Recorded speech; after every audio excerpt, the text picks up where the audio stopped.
Venice High School's baseball team is not able to play games on its new home field. Not because of COVID, but because some neighbors are tired of seeing baseballs ending up on their lawn. Ed Lasco's live in Venice with a story about some heavy hitters. Ed, why won't they play ball? Yeah, heavy hitters.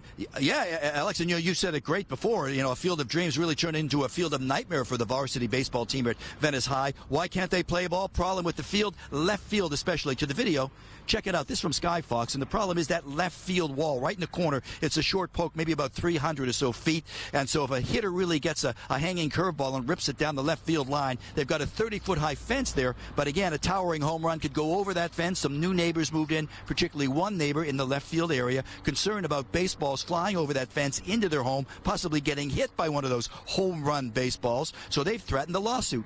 And then LAUSD, they just spent about $1 million renovating the sports field, but the threat of a lawsuit, some other neighbors now joining in with safety concerns, had the school district shutting down the field. No more home games for the varsity team here, at least through this year. So the parents of all of the players said, "You've got to be kidding. The kids waiting so much after the pandemic just to get back on the baseball field."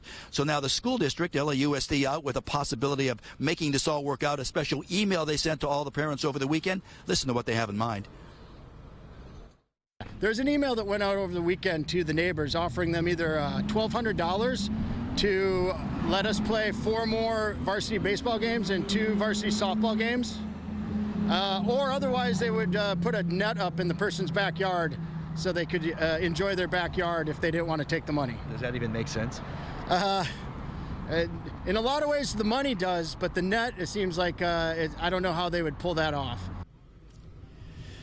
Now back live, that's a big question. How will they pull it off? I can tell you there's a big Zoom meeting tonight with community members and some of the school board officials to try to talk about this. The parents say, at least let's try to salvage the next 4 home games, the last 4 home games of this season, maybe to have the kids play at home. But the district is saying, if it doesn't work out here, maybe UCLA, maybe the field over at LMU might be another possibility. The parents say we've got to try to get this thing fixed for next baseball season, trying to figure out a safety problem, because that has always been there, that left field fence. And as one of the neighbors was telling me, maybe do what they did up in the Fenway up in Boston. High fence, even higher fence. We'll see how it plays out. For now, we're live here in Venice. Back to both of you.